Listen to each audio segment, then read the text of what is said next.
ನಮ್ಮಲ್ಲಿ ತುಂಬ ಜನರಿಗೆ ಒಂದು ಕಾರ್ ತಗೋಬೇಕು ಅಂತ ಇರುತ್ತೆ. ಸೊ ಬಜೆಟ್ ಇಶ್ಯೂ ಇರೋರು ತುಂಬ ಜನ ಏನು ಮಾಡೋದಂದರೆ ಫಸ್ಟ್ ಕಾರ್ ಯಾವತ್ತಿದ್ರೂ ಅವರು ಸೆಕೆಂಡ್ಸ್ಗೆ ಹೋಗ್ತಾರೆ, ಅದರಲ್ಲಿ ನೀಟಾಗಿ ಕಲಿತು ಅದಾದಮೇಲೆ ಹೊಸ ಕಾರ್ ತಗೊಳ್ಳೋಣ ಅಂತ ಅವ್ರು ಅಂದ್ಕೋತಾರೆ.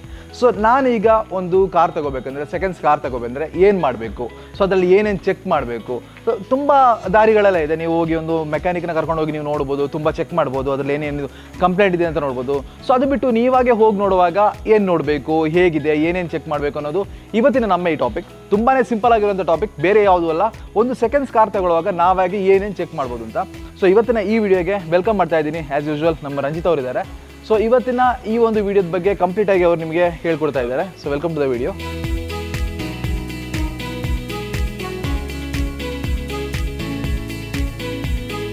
ನಾನು ಅವಾಗ ಹೇಳ್ದಂಗೆ ಇವತ್ತಿನ ಟಾಪಿಕ್ ಇರೋದು, ನಿಮ್ಗೆ ಏನು ಕಾರ್ ಬಗ್ಗೆ ಏನೂ ಗೊತ್ತಿಲ್ಲ ಅಂದ್ರೂ ನೀವು ಒಂದು ಸೆಕೆಂಡ್ಸ್ ಕಾರ್ ತಗೊಳಕ್ ಹೋಗುವಾಗ ಏನೆಲ್ಲ ಟೆಸ್ಟ್ ಮಾಡಬೇಕು, ಹೇಗೆಲ್ಲ ಅದನ್ನ ಇವ್ಯಾಲ್ಯೂಯೇಟ್ ಮಾಡಬೇಕು ಅನ್ನೋದು ಇವತ್ತಿನ ಒಂದು ಟಾಪಿಕ್. ಸೊ ರಂಜಿತ್ ಅವರೇ, ನೀವೇ ಶುರು ಮಾಡಿ. ಖಂಡಿತ. ಸೊ ಮೊದಲಿಗೆ ಬರುವಂಥದ್ದು, ನಾವು ಇವಾಗ ಕಾರ್ನ ಹುಡುಕ್ತೀವಿ, ಎಲ್ಲಿ ಹುಡುಕ್ತೀವಿ, ಹೇಗೆ ಹುಡುಕ್ತೀವಿ ಅಂತ. ಇವಾಗ ಈಗಿನ ಕಾಲದಲ್ಲಿ ನಿಮಗೆ ಮೊಬೈಲ್ ಇದ್ದರೆ, ಮೊಬೈಲಲ್ಲಿ ಫೇಸ್ಬುಕ್ ಇದ್ದರೆ ಎಲ್ಲರೂ ಯೂಸ್ ಮಾಡ್ತಾ ಇರ್ತೀರಾ. ಫಸ್ಟ್ ಮಾರ್ಕೆಟ್ ಪ್ಲೇಸಿಗೆ ಹೋಗಿ ಅಲ್ಲಿ ಹುಡುಕಾಡಿ ಯಾವುದಾದ್ರು ಕಾರ್ ಇರುತ್ತೆ. ಫಸ್ಟ್ ನಿಮ್ಮ ಮನಸ್ಸಲ್ಲಿ ಏನಿರಬೇಕು, ನಿಮ್ಗೆ ಎಷ್ಟು ಬಜೆಟ್ ಕೆಪಾಸಿಟಿ ಇದೆ ಅಂತ ಗೊತ್ತಿರಬೇಕು ನಿಮ್ಮ ಬಗ್ಗೆ. ಬಟ್ ಅದೇ ಒಂದು ಅಂದಾಜು ಒಂದು 2-3 ಲಕ್ಷ ಅಂತ ಇಟ್ಕೊಳ್ಳಿ. 2-3 ಲಕ್ಷ ಒಬ್ರು ಗಾಡಿ ಹುಡುಕ್ತಾ ಇರುತ್ತೆ. ಫಸ್ಟ್ ಮಾರ್ಕೆಟ್ ಪ್ಲೇಸಲ್ಲಿ ಹುಡುಕಿ ಯಾರಾದರೂ ಡೈರೆಕ್ಟ್ ಕಸ್ಟಮರ್ ಸಿಗ್ತಾರಾ, ರಾದರ್ ದ್ಯಾನ್ ಡೀಲರು. ಅದಕ್ಕಿಂತೆಲ್ಲ ಬೆಟರ್ ಡೈರೆಕ್ಟ್ ಕಸ್ಟಮರ್ ಸಿಕ್ಕಿದ್ರೆ ನಿಮಗೆ ಟ್ರಸ್ಟ್ ವರ್ತಿಯಾಗಿರುತ್ತೆ ಅಂತ ಒಂದು ಕಮಿಷನ್ ಉಳಿಯೋದು, ನಮಗೆ ಕಮಿಷನ್ ಉಳಿಯುತ್ತೆ, ಸ್ವಲ್ಪ ವಿಶ್ವಾಸಾರ್ಹ. ಓಕೆ, ಆ ಥರ ಇರುತ್ತೆ. ಚೆನ್ನಾಗಿರೋ ಗಾಡಿ ಸಿಗುತ್ತೆ, ಆ ಥರ ಇರುವಂಥದ್ದು. ಮತ್ತೆ ಇರೋದು OLX ಅಲ್ಲಿ ಹುಡುಕ್ಬೋದು. ಸೊ ಒಂದು ಬಜೆಟಿಗೆ ನಿಮಗೆ 2-3 ಲಕ್ಷ. ಫಾರ್ ಎಕ್ಸಾಂಪಲ್ ಇವಾಗ ಒಂದು ಹೋಂಡಾ ಸಿಟಿ ನೋಡ್ತಾ ಇದ್ದೀರಾ ಇಟ್ಕೊಳ್ಳಿ. Honda City personal favourite. ಇವರ ಹತ್ರ ಯಾವಾಗ ಮಾತಾಡಿದ್ರು ನೀವು ಸೆಕೆಂಡ್ಸ್ ಕಾರ್ ಯಾವ್ದಾದ್ರು ಸಜೆಸ್ಟ್ ಮಾಡ್ತೀರಾ ಅಂದ್ರೆ ಇವ್ರು ಹೇಳೋದು ಒಂದೇ, ಹೋಂಡಾ ಸಿಟಿ ಅಂತ. ಹೋಂಡಾದ್ ಯಾವ್ದು ಬೇಕಾದ್ರೂ ತಗೊಳ್ಳಿ, ಕಣ್ಣು ಮುಚ್ಕೊಂತ ಹೋಗುವಂತ. ಅದಕ್ಕೆ ಮೇನ್ ಆಗಿ ರೀಸನ್ ಇವರೇ ಹೇಳ್ತಾರೆ. ಹೋಂಡಾದಲ್ಲಿ ತುಂಬಾ ಬೆನಿಫಿಟ್ ಇದೆ. ಹೋಂಡಾದಲ್ಲಿ ಏನಂದ್ರೆ, ಒಂದು ಜಾಸ್ತಿ ಮೇಂಟೆನೆನ್ಸ್ ಇಲ್ಲ. ಎಲ್ಲರೂ ಹೇಳ್ತಾರೆ ಜಾಸ್ತಿ ಮೇಂಟೆನೆನ್ಸ್ ಅಂತ. ಆ್ಯಕ್ಚುಲಿ ಅಷ್ಟು ಮೇಂಟೆನೆನ್ಸ್ ಬರಲ್ಲ ಹೋಂಡಾ ಸಿಟಿಯಲ್ಲಿ. ಇನ್ನೊಂದು ಏನಂದರೆ, ಅಷ್ಟು ಕಂಫರ್ಟ್ ಇರುತ್ತೆ. ಇವಾಗ ಹೋಂಡಾ ಸಿಟಿ ಅಂತ ಬಂದ ತಕ್ಷಣ ಗಾಡಿ ನೀವು ಒಂದು ಸ್ವಲ್ಪ ರೆಡಿ ಮಾಡ್ಕೊಂಡು ಹೈವೇಗೆ ತೊಗೊಂಡೋಗಿ ನಿಮಗೆ ಗೊತ್ತಾಗುತ್ತೆ ಆ ಫೀಲ್ ಗುಡ್ ಫ್ಯಾಕ್ಟರ್ ಏನು ಅಂತ. ಅಷ್ಟು ಚೆನ್ನಾಗಿದೆ. ಆ ಡ್ರೈವಿಂಗ್ ಕಂಫರ್ಟ್ ಇರ್ಬೋದು, ಕಾರ್ನರಿಂಗು, ಸ್ಟೇರಿಂಗು, ಹೈವೇಲೆಲ್ಲ ನೀವು ಸುಮ್ಮನೆ ಜೋಶಲ್ಲಿ ಓಡಿಸೋ ನಾವೆಲ್ಲ ಜೋಶಲ್ಲೇ ಹೋಗ್ಬೋದು, ಸೇಫ್ ಆಗಿ ಇರುತ್ತೆ ಗಾಡಿ. ಸೊ ಆ ರೀತಿ ನಾವು ಫಸ್ಟ್ ಗಾಡಿನ ಸೆಲೆಕ್ಟ್ ಮಾಡ್ಕೋಬೇಕು.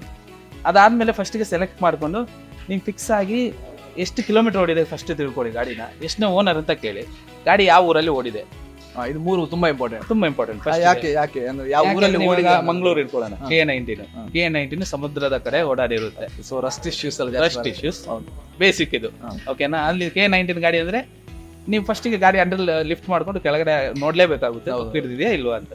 ಇದೆಲ್ಲ ಕಾಮನ್, ಇದೆಲ್ಲ ನಿಮಗೆ. ಇನ್ನೊಂದು ವಿಷಯ, ಈಗ K19 ಅಂದ್ರೆ ಮಂಗಳೂರು ಆಯ್ತು.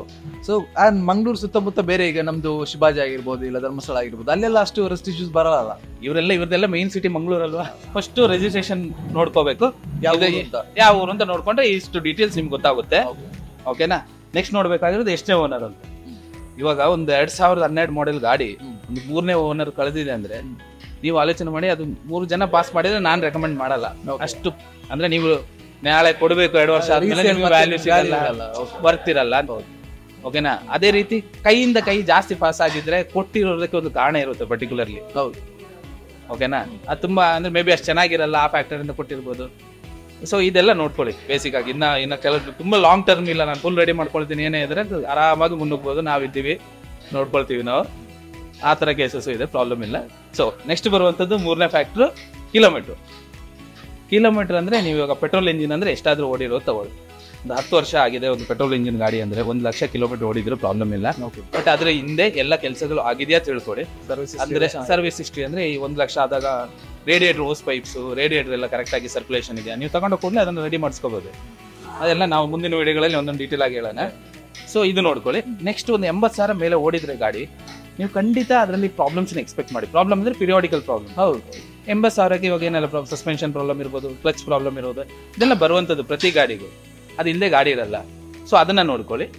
ಆ 80,000ದಲ್ಲಿ ಇವಾಗ ಅದಕ್ಕಿಂತ ಕೆಳಗಡೆ ಇದ್ರೆ ಬೆಟರ್, ಅಂದರೆ ಅಷ್ಟು ಜಾಸ್ತಿ ಪ್ರಾಬ್ಲಮ್ ಇರಲ್ಲ. ಹೌದು. ಅಥವಾ ನೀವೊಂದು 80,000ಕ್ಕೆ ಗಾಡಿ ನೋಡ್ತೀರಿ, ನಿಮ್ಗೆ ಓಕೆ ಇದ್ದರೆ ಸ್ವಲ್ಪ ಸ್ಪೆಂಡ್ ಮಾಡ್ಕೊಂಡು ಹೊಸ ಥರ ಯೂಸ್ ಮಾಡ್ಕೊಂಡು ಓಡಿಸ್ಬೋದು, ಏನು ಪರವಾಗಿಲ್ಲ. ಹೌದು. ಸೊ ಆ ಬಜೆಟಲ್ಲಿ ಒಳ್ಳೆ ಗಾಡಿ ನಿಮಗೆ, ಅಂದರೆ ಫೈನಲ್ ಆಗಿ 3 ಲಕ್ಷ ಇದ್ರೆ ಒಂದು 50,000 ಖರ್ಚು ಮಾಡಿದ್ರೆ ಸೂಪರ್ ಆಗಿರೋ ಗಾಡಿ ಕೈಯಲ್ಲಿ ರೆಡಿ ಆಗುತ್ತೆ. ಆ ಥರ ಇರುವಂಥದ್ದು ಪೆಟ್ರೋಲ್ ಇಂಜಿನ್ ಗಾಡಿ. ಡೀಸೆಲ್ ಅಂದರೆ ಸ್ವಲ್ಪ ನೋಡ್ಕೋಬೇಕಾಗುತ್ತೆ. ಮತ್ತೆ ತುಂಬಾ ಜನ ಅಂದ್ರೆ ಡೀಲರ್ ಜೊತೆ ಬಂದಾಗ ಏನಿರುತ್ತೆ ಅವ್ರು ಏನಾದ್ರು ಮುಚ್ಚಿ ಹಾಕಿರ್ತಾರೆ, ಅದೇನು ಅಂತ ನೀವು ಕಂಡು ಹುಡ್ಕೋಬೇಕು. ಇಲ್ಲ ಕರೆಕ್ಟ್ ರೈಟ್ ಜನನ ನೀವು ಚೂಸ್ ಮಾಡ್ಬೇಕು, ಅದು ನಿಮ್ ಕೈಯಲ್ಲಿರೋದು. ಯಾರೊಬ್ಬ ರ್ಯಾಂಡಮ್ ಗಾಡಿ ಮಾಡ್ತಾ ಇದ್ರೆ ತಗೊಳ್ತಿದ್ರು ಅಂದ್ರೆ ಆ ತರ ಹೋಗ್ಬೇಡಿ. ಗೊತ್ತಿರೋರು ಯಾರು ರೆಫರ್ ಮಾಡಿರೋದು ಅಂತ ಕೇಸಸ್ ಇದ್ರೆ ಪ್ರಿಫರ್ ಮಾಡಿ ಡೀಲರ್ಸ್. ಸೊ ಇದಿಷ್ಟಾಯ್ತು. ಈಗ ಮತ್ತೊಂದು ವಿಷಯ ಏನು ಅಂದ್ರೆ ನಾವು ಎಷ್ಟು ಹಳೆ ಗಾಡಿಗಳನ್ನ ತಗೋಬೇಕು ಅಂತ ಅಂದ್ರೆ, ಈಗ ಸ್ವಲ್ಪ ಕಮ್ಮಿ ರೇಟಿಗೆ ಸಿಗುತ್ತೆ ಅಂತ ಕೆಲವರು 10-12 ವರ್ಷದ ಗಾಡಿನ ತಗೊಳ್ತಾರೆ. ಈಗ ನೀವು ಬೇರೆ ಬೇರೆ ವಿಡಿಯೋಸ್ ಅಲ್ಲಿ ನೋಡ್ಬೋದು, ಡೆಲ್ಲಿಗೆಲ್ಲ 12-15 ವರ್ಷ ಆಗಿರೋ BMW ಆಗಿರ್ಬೋದು, ಬೆಂಜ್ ಆಗಿರ್ಬೋದು, ನಿಮಗೆ 4-5-6 ಲಕ್ಷಕ್ಕೆ 6 ಲಕ್ಷ ಕೊಟ್ಟು ತಗೊಂಡೋಗಿ ಇದೆಲ್ಲ ಹೇಳ್ತಾರೆ. ಇದು ಎಷ್ಟು ಮಟ್ಟಿಗೆ ಸರಿ? ಅಲ್ಲಿ ನಾವು ಎಲ್ಲಿ ನಾವು ತಪ್ಪು ಮಾಡೋದಿಲ್ಲ ಅದನ್ನ. ಸೊ ಇಲ್ಲಿ ನಮ್ಮ ಕರ್ನಾಟಕ RTOದಲ್ಲಿ ಏನಂದ್ರೆ 15 ವರ್ಷ ಲೈಫ್ ಒಂದು ಕಾರ್ ಇದ್ದು, ಅಂದ್ರೆ 15 ವರ್ಷ ಫಸ್ಟ್ RC ಕಾರ್ ಏನಿದೆ ಅದು 15 ವರ್ಷ ಓಡಿಸ್ಬೋದು. ಅದಾದ್ಮೇಲೆ ಫಿಟ್ನೆಸ್ ಸರ್ಟಿಫಿಕೇಟ್ ತಗೋಬೇಕು 15 ವರ್ಷ ಆದ್ಮೇಲೆ. ಖಂಡಿತ. ಅಂದ್ರೆ ನೀವು ಗಾಡಿ ತಗೊಳ್ತಾ ಇದ್ದೀರಾ, ಇವಾಗ ಇನ್ನ 14 ವರ್ಷ ಆಗಿದೆ ಗಾಡಿದ್ದು. ಇವಾಗ 2010 ಮಾಡೆಲ್ ಇವಾಗ ನೋಡ್ತಾ ಇದ್ದೀರಾ ಅಂದ್ರೆ 14 ಆಗಿದೆ. ಇನ್ನೊಂದು ವರ್ಷ ಇರೋದು FC-ಗೆ. ನಿಮ್ಗೊಂದು 10,000 ಖರ್ಚಿದೆ. ಪ್ಲಸ್ ಈ ಖರ್ಚು ಮಾಡೋದಕ್ಕಿಂತ ಮುಂಚೆ FC ತಗೋಬೇಕು. FC ತಗೊಳಕ್ಕೆ ನೀವು ಗಾಡಿ ಫುಲ್ ನೀಟ್ ಆಗಿರ್ಬೇಕು. ಇದು ನೋಡಿ FC-ಗೆ ನಿಂತಿರೋ ಗಾಡಿ ಹೋಂಡಾ ಸಿಟಿ, ಫುಲ್ ರೆಡಿ ಮಾಡ್ಕೋಬೇಕು, ಕ್ಲೀನ್ ಆಗಿರ್ಬೇಕು ಗಾಡಿ. FC ಆಗಬೇಕು, ಅದು ಸ್ವಲ್ಪ ಖರ್ಚಿರುತ್ತೆ. ಸೊ ನೀವು ಗಾಡಿ ಹೋಗಿ ಇವ್ಯಾಲ್ಯುವೇಟ್ ಮಾಡುವಾಗ ಇದೊಂದು ಫ್ಯಾಕ್ಟರ್ ಆಗಿ ಇಟ್ಕೊಂಡು ನೆಗೋಷಿಯೇಟ್ ಮಾಡ್ಬೋದು. ಓಕೆನಾ? ಇನ್ನಕ್ಕೆ ಆಲ್ರೆಡಿ FC ಮಾಡಿದ್ರೆ ಆ FC-ಗೆ ಇರೋ ಲೈಫ್ 5 ವರ್ಷ ನಮ್ಮ ಕರ್ನಾಟಕ RTOದಲ್ಲಿ. ಇನ್ನೊಂದು ನೀವು ಹೇಳಿದ್ರೆ ಡೆಲ್ಲಿ ಗಾಡಿಗಳು ಕಮ್ಮಿಗೆ ಸಿಗುತ್ತೆ. ಡೆಲ್ಲಿ ಗಾಡಿಗಳು ಏನಕ್ಕೆ ಕಮ್ಮಿ ಅಂದ್ರೆ, ಡೆಲ್ಲಿಯಲ್ಲಿ ಡೀಸೆಲ್ ಇಂಜಿನ್ಗೆ ಇದೇ ಲೈಫ್ ಇರುತ್ತದೆ 10 ವರ್ಷ. ಇಲ್ಲಿ 15 ವರ್ಷ ಇದ್ರೆ ಅಲ್ಲಿ 15 ವರ್ಷ, ಅಲ್ಲಿ 10 ವರ್ಷ. ಪ್ಲಸ್ ಅಲ್ಲಿಂದ ರೋಡ್ ಟ್ಯಾಕ್ಸ್ ಕಮ್ಮಿ, ಇಲ್ಲಿ ರೋಡ್ ಟ್ಯಾಕ್ಸ್ ಜಾಸ್ತಿ. ನೀವು ಕಂಪ್ಯಾರಿಟಿವ್ಲಿ ಕರ್ನಾಟಕ ಗಾಡಿಗಳಿಗೆ ವ್ಯಾಲ್ಯೂ ಜಾಸ್ತಿ. ಏನಕ್ಕಂದ್ರೆ ಇಲ್ಲಿ ಟ್ಯಾಕ್ಸ್ ಜಾಸ್ತಿ ಗಾಡಿಗಳು. ನೆಕ್ಸ್ಟ್ ನೀವು ಕೇಳಕ್ ಹೋಗಿ ಅಲ್ಲಿನ ಇದಕ್ಕಿಂತ ಇದೇ ಕಾರ್ ನಿಮಗೆ 50,000 ಡಿಫರೆನ್ಸ್ ಅಲ್ಲಿ ಸಿಗುತ್ತೆ. ಅಂದ್ರೆ ಅಲ್ಲಿ ರೋಡ್ ಟ್ಯಾಕ್ಸ್ ಕಮ್ಮಿ, ಅದಕ್ಕೋಸ್ಕರ ವ್ಯಾಲ್ಯೂನು ಸ್ವಲ್ಪ ಕಮ್ಮಿ. ಬಟ್ ಲೈಫ್ ಎಲ್ಲ ಸೇಮ್ ಇರುತ್ತೆ. ಫಿಟ್ನೆಸ್ ಮಾಡ್ಕೊಂಡು ನೀವು ಆರಾಮಾಗಿ ಓಡಿಸ್ಬೋದು. ಇವು ಕರ್ನಾಟಕದಲ್ಲಂತೂ ಯಾವುದೇ ಪ್ರಾಬ್ಲಮ್ ಇಲ್ಲ. ಅಂದ್ರೆ ಫಸ್ಟ್ ಪ್ರಾಬ್ಲಮ್ ಬರೋದು ಮೇ ಬಿ ಡೀಸೆಲ್ ಏನಿಗೆ ಬರ್ಬೋದು. ಇನ್ನ ನಂಗೆ ಗೊತ್ತಿರೋ ಪ್ರಕಾರ ಇನ್ನೊಂದು 5 ವರ್ಷ ಹೋಗ್ಬೋದು ಪ್ರಾಬ್ಲಮ್ ಬರೋದಕ್ಕೆ. ಇಲ್ಲ ಅಂದ್ರೆ ಏನು ಪ್ರಾಬ್ಲಮ್ ಬರಲ್ಲ. ಸೊ ಆ ಥರ ಇರುವಂಥದ್ದು. ಇಲ್ಲಾಂದ್ರೆ ಫಿಟ್ನೆಸ್ ಮಾಡಿಸ್ಕೊಂಡು ಗಾಡಿ ಓಡಿಸ್ತಾ ಇರ್ಬೋದು. ಎಷ್ಟು ವರ್ಷ ಹಳೆ 800 ಇನ್ನೂ ಓಡ್ತಾ ಇದೆ. ಹೌದು, ಆ ಥರ. ಆಮೇಲೆ ಇನ್ನೊಂದು ವಿಷಯ ಏನು ಅಂದ್ರೆ, ತುಂಬಾ ಜನರಿಗೆ ಈಗ ಯಾವ ಬಜೆಟ್ ಅಲ್ಲಿ ಸೆಕೆಂಡ್ಸ್ ತಗೋಬೇಕು ಅಂತ. ಸೊ ನಿಮಗೆ ಏನಿಸ್ತು ಒಂದು ಐಡಿಯಲ್ ಬಜೆಟ್ ಅಂತ ಏನು? ಈಗ ನಾನೊಂದು ಸೆಕೆಂಡ್ಸ್ ಕಾರ್ ತಗೋಬೇಕು, ಬಿಗಿನರ್ ತಗೊಳ್ಳಿ. ಒಬ್ಬ ಬಿಗಿನರು ಫಸ್ಟ್ ಕಾರ್ ತಗೊಳ್ಳೋದು ಅಂತ ಜಾಸ್ತಿ ಬಜೆಟ್ ಇಲ್ಲ, ಅವನೊಂದು ಸೆಕೆಂಡ್ಸ್ ಕಾರ್ ತಗೋಬೇಕಂದ್ರೆ ಅವ್ನು ಎಷ್ಟು ಸ್ಪೆಂಡ್ ಮಾಡಬೇಕು? ಓಕೆ, ನಾನು ಪರ್ಸನಲ್ ಹೇಳ್ತೀನಿ. ಈಗ ನಾನು ಹೋಂಡಾ ಸಿಟಿಗೆ ಬರ್ತೀನಿ, 2-2.5 ಲಕ್ಷ ಒಳಗಡೆ ಇದ್ರೆ ಇಂಥ ಗಾಡಿ ಸಿಗುತ್ತೆ. ಓಕೆನಾ? ಹೋಂಡಾ ಸಿಟಿ 2-2.5 ಲಕ್ಷದ ಒಳಗಡೆ. ಯಾವ ಮಾಡೆಲ್ ಅದು? ಒಂದು 9, 10 ಆ ಥರ ಡಿಫರ್ ಆಗುತ್ತೆ. ಓಕೆನಾ? 10, 11 ಕೂಡ ಸಿಗುತ್ತೆ. ನಿಮ್ಮ ಸ್ಕಿಲ್ ಮೇಲೆ ಇರುತ್ತೆ, ನೆಗೋಸಿಯೇಷನ್ ಯಾವ ರೀತಿ ಮಾಡ್ತೀರಾ ಅಂತ. ಸೊ ತಗೊಂಡು ಒಂದು 50,000 ಖರ್ಚು ಮಾಡಿ, ಗಾಡಿ ಸೂಪರ್ ಆಗಿರುತ್ತೆ. ಈಗ ನಾನು ಪರ್ಸನಲಿ ಆದ್ರೂ ನಾವು ಸ್ಟೇಜಲ್ಲಿ ಇದ್ದು ನಮ್ದು ಆಸೆ ಇದ್ದಿದ್ದು ಅಷ್ಟೇ 3 ಲಕ್ಷ ಒಳಗಡೆ ಚೆನ್ನಾಗಿರೋ ಗಾಡಿ ನೀವೇ ರೆಡಿ ಮಾಡ್ಕೋಬಹುದು. ಗಾಡಿ ತಗೊಂಡು ನೀವು ಖರ್ಚು ಮಾಡಿದ್ರೆ ನಿಮಗೆ ಕಾನ್ಫಿಡೆನ್ಸ್. ಈಗ ನಮ್ಮಲ್ಲಿ ನಾವೇನ್ ಮಾಡ್ತೀವಿ, ಕೆಲವೊಂದು ಗಾಡಿ 2 ಲಕ್ಷಕ್ಕೆ ತಗೊಂಡ್ಬರ್ತಾರೆ, 1 ಲಕ್ಷ ಖರ್ಚು ಮಾಡಿ 2 ವರ್ಷ ವ್ಯಾರಂಟಿ ಕೊಡ್ತೀವಿ ಅಂತೀವಿ. 2 ವರ್ಷ ಫುಲ್ ರೆಡಿ ಮಾಡಿದ್ರೆ, ನಾವು ರೆಕಮೆಂಡ್ ಮಾಡೋದ ಕೆಲಸ ಮಾಡಿದ್ರೆ 2 ವರ್ಷ ಖಂಡಿತ ವ್ಯಾರಂಟಿ ಕೊಡ್ತೀವಿ. ಶೋರೂಮ್ ಅವರೇ ಕೊಡೋದು 2-3 ವರ್ಷ. ನಾವೇ ಚೆಕ್ ಮಾಡ್ತೀವಿ ಗಾಡಿನ ಫಸ್ಟ್, ಸೆಕೆಂಡ್ ಹ್ಯಾಂಡ್ ಹಿಂಗಿದೆ ತಗೊಳ್ಳಿ ಸರ್ ಇಷ್ಟಕ್ಕೆ ಅಂತ. ಆಮೇಲೆ ಇಷ್ಟು ಖರ್ಚು ಮಾಡಿ 2 ವರ್ಷ ವ್ಯಾರಂಟಿ ನಾವು ಕೊಡ್ತೀವಿ, ಆರಾಮಾಗಿ ಓಡಿಸ್ಬೇಕು. ಸೊ ಅದೇ ರೀತಿ ಇನ್ನೊಂದು ವಿಷಯ ಏನಂದ್ರೆ, ತುಂಬಾ ಜನ ಈಗ ಬ್ಯಾಂಗ್ಳೂರ್ ಸಿಟಿ ಆಗಿರ್ಬೋದು, ಚೆನ್ನೈ ಆಗಿರ್ಬೋದು, ಆ ಬೇಸ್ಮೆಂಟ್ ಅಲ್ಲಿ ಗಾಡಿ ನೀರು ಫುಲ್ ಆಗಿರುತ್ತೆ, ಆಮೇಲೆ ಅದನ್ನೊಳಗೆ ಮಾರ್ತಾರೆ. ಅವ್ರು ಅದೇನೋ ಸಣ್ಣ ಪುಟ್ಟ ಇದೆಲ್ಲ ಮಾಡ್ಕೊಂಡು ಮಾರ್ತಾರೆ. ಸೊ ನಮ್ಮಂತ ಯಾವುದೋ ಒಂದು ಪಾಪದವರು ಹೋಗಿ ಒಂದು ಕಾರ್ ತಗೋಬೇಕು ಅಂದ ಕೂಡಲೇ ಅವ್ರ ಕೈಗೆ ಅದು ಸಿಕ್ಕಿದ್ರೆ ತುಂಬಾ ಕಷ್ಟ ಇರುತ್ತೆ. ಅಂದ್ರೆ ಯಾಕಂದ್ರೆ ಫಸ್ಟ್ ಕಾರೇ ಈ ರೀತಿ ಆಗಿಬಿಟ್ರೆ ಮತ್ತೆ ಕಾರ್ ಮೇಲೆ ಅವ್ರಿಗೆ ಜಿಗುಪ್ಸೆ ಬಂದ್ಬಿಡುತ್ತೆ.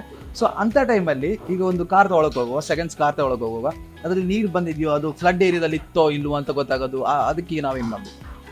ಫ್ಲಡ್ ಏರಿಯಾದಲ್ಲಿ ಇದೆ ಇಲ್ವಾ ಅಂತ ಫಸ್ಟ್ ನೀವು ಗಾಡಿ ಹಿಸ್ಟ್ರಿ ತಿಳ್ಕೋಬೇಕು. ಇಂಪಾರ್ಟೆಂಟ್ಲಿ ಗಾಡಿ ಎಲ್ಲಿತ್ತು, ಯಾವ ಸಿಟಿಯಲ್ಲಿ ಇತ್ತು, ಯಾವ ಸಿಟಿಯಲ್ಲಿ ಯಾವ್ದೆಲ್ಲ ಏರಿಯಾ, ಯಾವ ಟೈಮಲ್ಲಿ ಯಾವ ಟೈಮಲ್ಲಿ ಇತ್ತು, ಫ್ಲಡ್ ಆಗಿದೆಯಾ ಅಲ್ಲಿ ಆಗಿದ್ರೆ ಖಂಡಿತ ಅಲ್ಲಿ ಇದ್ದೇ ಇರುತ್ತೆ.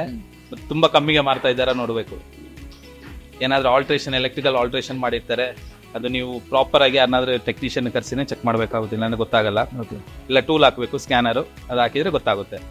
ಇಷ್ಟೊಂದು ಹಿಂಗೆ ವಿಜುವಲ್ ಆಗಿ ಅಷ್ಟು ಗೊತ್ತಾಗಲ್ಲ, ರಸ್ಟಿಂಗ್ ಇದ್ರೆ ಮಾತ್ರ, ಇಲ್ಲ ಅಂದ್ರೆ ಗೊತ್ತಾಗಲ್ಲ. ನೀವು ಬೆಟರ್ ಇದೇ ತಿಳ್ಕೊಳ್ಳಿ, ಗಾಡಿ ಎಲ್ಲಿ ಹೋಗಿದೆ ತಿಳ್ಕೊಂಡ್ರೆ ಬೆಟರ್, ನಿಮಗೆ ಗೊತ್ತಾಗುತ್ತೆ. ಅಲ್ಲಿ ಓಡಾಡಿದ್ರೆ ಫ್ಲಡ್ ಆಗಿರುತ್ತೆ, ಆ ತರ ಇರೋದು. ಸೊ ಇನ್ನು ಅದೇ ರೀತಿ ಸೆಕೆಂಡ್ಸ್ ಕಾರಲ್ಲಿ ನಾವು ನೋಡ್ಬೇಕಾಗಿರೋ ವಿಷಯ ಏನಂದ್ರೆ ಟೈರ್ಗಳು. ಸೊ ಟೈರ್ ಅಲ್ಲಿ ನಾವೇನೇನು ಚೆಕ್ ಮಾಡಬೇಕು? ಸೊ ಇವಾಗ ನಾನು ಹೇಳಿದಾಗೆ ನಿಮಗೆ ಇದೆಲ್ಲ ನೋಡಿದ್ರೆ ವಿಜುವಲಿ ಗೊತ್ತಾಗುವಂಥದ್ದು. ಓಕೆನಾ? ಟೈರ್ ನೀವು ನೋಡ್ಬೋದು, ಟೈರ್ ಇದೆ, ಇದರಲ್ಲಿ ಥ್ರೆಡ್ಸ್ ಡೆಪ್ತ್ ನೋಡ್ಬೋದು ನೀವು. ಓಕೆನಾ? ಟೈರಲ್ಲಿ, ಯಾಕಂದ್ರೆ ಟೈರ್ ಸೆಕೆಂಡ್ ಹ್ಯಾಂಡ್ ಗಾಡಿ ತಗೊಂಡು ಒಂದು ಟೈರ್ಗೆ ಮಿನಿಮಮ್ 4 ಹಾಕ್ಬೇಕಂದ್ರೆ 20-25 ಸಾವಿರ ಆಗುತ್ತೆ. ನಮ್ಮ ಈ ಬಜೆಟ್ ಅಲ್ಲಿರೋ ಗಾಡಿಗೆ.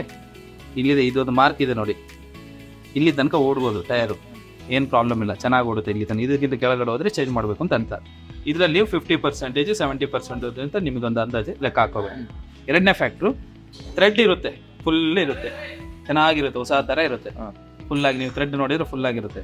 ಬಟ್ ಏನಂದ್ರೆ ಏಜ್ ನೋಡ್ಬೇಕು ಟೈರ್ ಇದೆ, ಯಾಕಂದ್ರೆ ರಬ್ಬರ್ ಇದಕ್ಕೆ ಏಜ್ ಫ್ಯಾಕ್ಟರ್ ಅನ್ನೋದು ಇರುತ್ತೆ. ವರ್ಷ ಆದ್ಮೇಲೆ ಏನಾಗುತ್ತೆ, ಗಾಡಿಯಲ್ಲಿ ಇರೋ ಫಿಟ್ ಅಂದ್ರೆ ಇಲ್ಲಿ ಈ ತರ ಏರ್ ಕ್ರ್ಯಾಕ್ಸ್, ಸಣ್ಣ ಪುಟ್ಟ ಕ್ರ್ಯಾಕ್ಸ್ ಇರುತ್ತೆ. ಅದು ನಾವು ನೋಡಿದೀವಿ ಸರ್. ತುಂಬಾ ಹಳೇದಾದಾಗ ಸಣ್ಣಗೆ ಕ್ರ್ಯಾಕ್ ಇರುತ್ತಲ್ಲ, ಆ ತರ ಇರುತ್ತೆ. ಸೊ ಆ ತರ ಇದ್ರೆ ಅದನ್ನು ಚೇಂಜ್ ಮಾಡ್ಬೇಕು. ಅದು ಥ್ರೆಡ್ ಇದ್ರೂ ಯೂಸ್ ಇಲ್ಲ. ಬಟ್ ಕ್ರ್ಯಾಕ್ ಬೀಳೋದಕ್ಕೆ ಕಾರಣ ಏನಂದ್ರೆ ನಾವು ಓಡಿಸಿ ಯೂಸ್ ಮಾಡದೇ ಇರೋದು. Age factor. ಇವಾಗ ಒಂದು ರಬ್ಬರ್ ಬ್ಯಾಂಡ್ ನೀವು ಮನೇಲಿ ಇಟ್ಟಿದ್ದೀರಾ, ಇಷ್ಟು ದಿನ ಇಟ್ಟಾದ್ಮೇಲೆ ಅದು ಯಾವ ರೀತಿ ಆಗುತ್ತೋ ಗೊತ್ತಿಲ್ಲ ನಿಮಗೆ. ತುಂಬಾ ದಿನ ಆಗಿದ್ರೆ ಕಟ್ ಆಗ್ಬಿಡುತ್ತೆ. ಅದೇ ರೀತಿ ಏಜ್ ಫ್ಯಾಕ್ಟರ್ ಅನ್ನೋದು ರಬ್ಬರ್ ಪ್ರಾಡಕ್ಟಿಗೆ ಇದ್ದೇ ಇರುತ್ತೆ, ಇದಿರುವಂಥದ್ದು. ಸೊ ಇದಿಷ್ಟು ಒಂದು ಕಾರ್ ತಗೊಳ್ಳೋದಕ್ಕಿಂತ ಮುಂಚೆ ನೀವು ಮನೇಲಿ ಕೂತು ಫಸ್ಟ್ ಡಿಸೈಡ್ ಮಾಡೋಂಥ ಫ್ಯಾಕ್ಟರ್ಸ್ ಇದೆಲ್ಲ ಇದೆ. ಅದು ಓಕೆ ಆದರೆ ನೀವು ಹೋಗಿ ಗಾಡಿ ಹತ್ರ ಹೋಗಿ ನಿಮಗೆ ನೋಡಿ ಡಿಸೈಡ್ ತಗೊಳ್ಬೋದು. ಬಟ್ ಖಂಡಿತ ನೀವು ಒಂದು ಎನ್ಶ್ಯೂರ್ ಮಾಡಿ ಗಾಡಿ ಓಡಿಸ್ಬೇಕು. ಒಂದು ಮಿನಿಮಮ್ ಒಂದು 6-7 ಕಿಲೋಮೀಟರ್ ಒಂದು 80 ಸ್ಪೀಡಲ್ಲಿ ಓಡಿಸುವಂಗೆ ಖಂಡಿತ ಪೋಸ್ಟ್ ಮಾಡಿ ತಗೊಳ್ಳಿ. ಆ ಟೈಮಲ್ಲಿ ನಮಗೆ ಏನೇನು ರನ್ನಿಂಗ್ ಪ್ರಾಬ್ಲಮ್, ರೇಡಿಯೇಟರ್ ಪ್ರಾಬ್ಲಮ್ ಇದ್ರೆ ಗೊತ್ತಾಗುತ್ತೆ. ಮೇಜರ್ ಆಕ್ಸಿಡೆಂಟ್ ಇದ್ರೆ ಗಾಡಿ ಒಂದ್ ಸೈಡ್ ಎಳೆಯೋದು, ಆ ತರ ಈ ತರ ಎಲ್ಲ ಟೈರ್ ವಾಬ್ಲಿಂಗ್ ಎಲ್ಲ ಗೊತ್ತಾಗುತ್ತೆ. ಖಂಡಿತ ಓಡಿಸಿ, ಯಾವ್ದತ್ರ ಓಡಿಸಿ ನಿಮಗೆ ಓಕೆ ಅಂತಂದ್ರೆ ತಗೋಬಿಡಿ, ಏನು ವರಿ ಮಾಡ್ಕೊಬಿಡಿ. ತುಂಬಾ ಕಾಂಪ್ಲಿಕೇಟೆಡ್ ಏನಿಲ್ಲ. ಬಟ್ ಇನ್ನು ನಿಮ್ಗೆ ಕ್ಲಿಯರ್ ಆಗದಿರುವಂತ ಒಂದು ಸಣ್ಣ ಡೌಟ್ ಏನಿದ್ರೆ ಒಂದು ಮೆಕ್ಯಾನಿಕ್ ಕರ್ಕೊಂಡು ಹೋಗಿ ಚೆಕ್ ಮಾಡಿ. ಇಲ್ಲ ನಮ್ದೇ ವಿಡಿಯೋ ಇದೆ ಅಷ್ಟೇ. ನಮ್ದು ಹಳೆ ವಿಡಿಯೋ ಒಂದಿದೆ, ಅದನ್ನ ನಾನು ಇಲ್ಲಿ ಐ ಬಟನ್ ಹಾಕ್ತೀನಿ ಅಂಡ್ ಡಿಸ್ಕ್ರಿಪ್ಷನ್ ಲಿಂಕ್ ಅಲ್ಲಿ ಹಾಕಿರ್ತೀನಿ. ಸೊ ಅಲ್ಲಿ ಹೋಗಿ ಎಲ್ಲ ನಾವು ಡೀಟೇಲ್ ಆಗಿ ಹೇಳಿದೀವಿ ಆಕ್ಚುಲಿ ರಸ್ತೆ ಹೆಂಗ್ ಹಿಡಿಯುತ್ತೆ, ಇಲ್ಲ ಯಾವ ತರ ಚೆಕ್ ಮಾಡ್ಬೇಕು, ಆಮೇಲೆ ಆಕ್ಸಿಡೆಂಟ್ ಆದ್ರೆ ಯಾವ ತರ ಇರುತ್ತೆ, ಏನಿರುತ್ತೆ ಅಂತ ಎಲ್ಲ ಡೀಟೇಲ್ ಆಗಿ ನಾವು ಹೇಳಿದೀವಿ. ಸೊ ಅದನ್ನ ಡೀಟೇಲ್ ಕೊಡೋಣ ಸ್ವಲ್ಪ. ನಮ್ಮ ಹತ್ರನೂ ಇದೆ, ನಾವು ತೋರಿಸ್ತೀವಿ ಅನ್ನೋ ಎಕ್ಸ್ಪೀರಿಯನ್ಸಸ್ ಇದೆ, ತೋರಿಸ್ತಾರೆ. ಸೊ ಇದಿಷ್ಟು ಇವತ್ತಿನ ಒಂದು ಸಿಂಪಲ್ ಆಗಿರುವಂತಹ ವಿಷಯಗಳು. ತುಂಬಾ ಸಿಂಪಲ್ ಆಗಿರುವಂತ ವಿಷಯಗಳಾದ್ರೂ ಕೂಡ ಒಂದು ಫಸ್ಟ್ ಟೈಮ್ ಕಾರ್ ತಗೊಳ್ಳೋರಿಗೆ ತುಂಬಾ ಇಂಪಾರ್ಟೆಂಟ್ ಆಗಿರುವಂತ ವಿಷಯಗಳು ಅಂತ ಹೇಳ್ಬೋದು. ಸೊ ನಿಮಗೆ ಇದ್ರ ಬಗ್ಗೆ ಏನಿಸ್ತದೆ ಕಮೆಂಟ್ ಮಾಡಿ. ನಿಮಗೆ ಇದ್ರ ಬಗ್ಗೆ ಏನಾದ್ರು ಡೌಟ್ ಇದ್ರೆ ಖಂಡಿತ ಕಮೆಂಟ್ ಬಾಕ್ಸ್ ಅಲ್ಲಿ ತಿಳಿಸಬಹುದು. ನಾನು ಇರ್ತೀನಿ, ರಂಜಿತ್ ಅವರು ಇರ್ತಾರೆ. ನಿಮಗೆ ಬೇಕಾಗಿರುವಂತಹ ಎಲ್ಲಾ ಡೌಟ್ಗಳಿಗೂ ಕೂಡ ಅವರು ತುಂಬಾ ಕ್ಲಿಯರ್ ಮಾಡ್ತಾನೆ ಬರ್ತಾರೆ. ಏನಾದ್ರು ಡೌಟ್ ಇದ್ರೆ, ಕ್ವಶನ್ಸ್ ಇದೆ ಅಲ್ವಾ ಅವೈಲೇಬಲ್ ಇರ್ತೀರಿ. ಎಸ್ ಖಂಡಿತ. ಸೊ ಇಲ್ಲಿಗೆ ಈ ವಿಡಿಯೋ ನಮ್ಗೆ ಮುಗಿಸ್ತಾ ಇದ್ದೀನಿ. ಸೊ ಹಾಗಾದ್ರೆ ವಿಡಿಯೋ ಇಷ್ಟ ಆದ್ರೆ ಈ ವಿಡಿಯೋನ ಖಂಡಿತ ಲೈಕ್ ಮಾಡಿ. ಅಂಡ್ ನಿಮ್ಮಲ್ಲಿ ಯಾರಾದ್ರೂ ಫ್ರೆಂಡ್ಸ್ ಸೆಕೆಂಡ್ ಹ್ಯಾಂಡ್ ಕಾರ್ ತಗೋಬೇಕು ಅಂತಿರೋ ಅವ್ರಿಗೆ ಖಂಡಿತ ಶೇರ್ ಮಾಡಿ. ಸೊ ಇಲ್ಲಿಗೆ ಈ ವಿಡಿಯೋ ಮುಗಿಸ್ತಾ ಇದ್ದೀನಿ. ಸೊ ಹಾಗಾದ್ರೆ ಮತ್ತೆ ಮತ್ತೊಂದು ವಿಡಿಯೋ ಸಿಗೋಣ. It's me Abhishek Mohan Das signing.